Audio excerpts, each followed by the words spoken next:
Truc que faria bé l'amic editor Lleonard Montaner de materialitzar el desig que m'ha expressat en alguna ocasió. Dedicar a Vicenç Matas, Tortosa, 1942, un dels números de la seva col·lecció, En conversa. A més de resultar una font de coneixements i de vivències de tota una sèrie de dècades de la nostra història i societat. Encara milloraria algun dels personatges que actualment fan part de la sèrie. Durant un esplet llarg d'anys, Vicenç fou la mirada sobre l'actualitat de la nostra terra, concretada en notícies gràfiques i reportatges a través de l'edició balear de la televisió. No hi havia esdeveniment, d'actualitat, cultural o social, que no passàs pels seus ulls i per la seva càmera. I, endemés, enregistrava dins el seu cervellet tot el moviment que hi podia haver al voltant de persones i temes. La seva passió per la imatge esdevingué el seu treball, i no s'està de dir que va gaudir i aprendre moltíssim amb la seva activitat. Encara avui, ben jubilat, segueix amb la dèria que l'ha acompanyat tota la vida, fotos i vídeos, imatge al cap i a la fi. Feliç i productiu. I que sigui per molts d'anys. En Vicenç omple l'espai, segurament no n'és conscient. Omple l'espai sense estridències, sense intenció.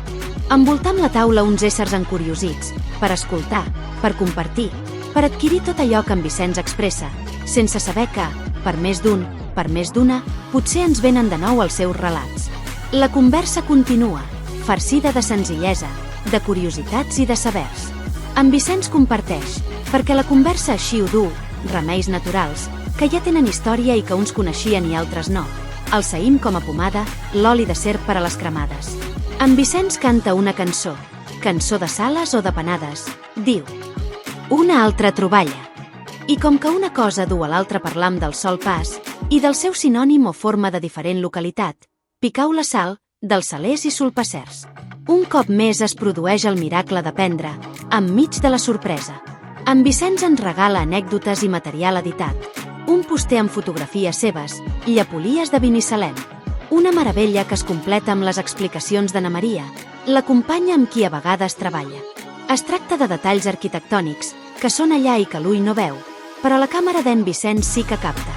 S'ha de ser bo, pens, perquè si l'ull no ho veu, alguna cosa extraordinària té l'artista per dirigir la càmera i anar a captar-ho. No s'atura al compartir. Ho narra de manera clara. Ho explica pel poble, senzill i entenible. Sempre és d'agrair. I encara té més sorpreses. Fotos de cigonyes que en Vicenç va retratar dalt del campanar. Cigonyes que es dirigien al nord d'Europa, segurament despistades i que la corrent de les darreres tempestes van dur cap a Mallorca en lloc de travessar directament la península. I encara queden més obsequis. Una postal amb l'empremta del fotògraf, en Vicenç, on la panoràmica s'acosta i sols som capaç de donar-me'n, no sé si els passa als demés, quan en Vicenç ho posen clar. I un altre poster, no li han dit llepolies ni llaminadures, però també ho són. Hi ha talent, almenys això. Traspua, aptitud, geni i enginy. Un gust aquesta jornada ben aprofitada.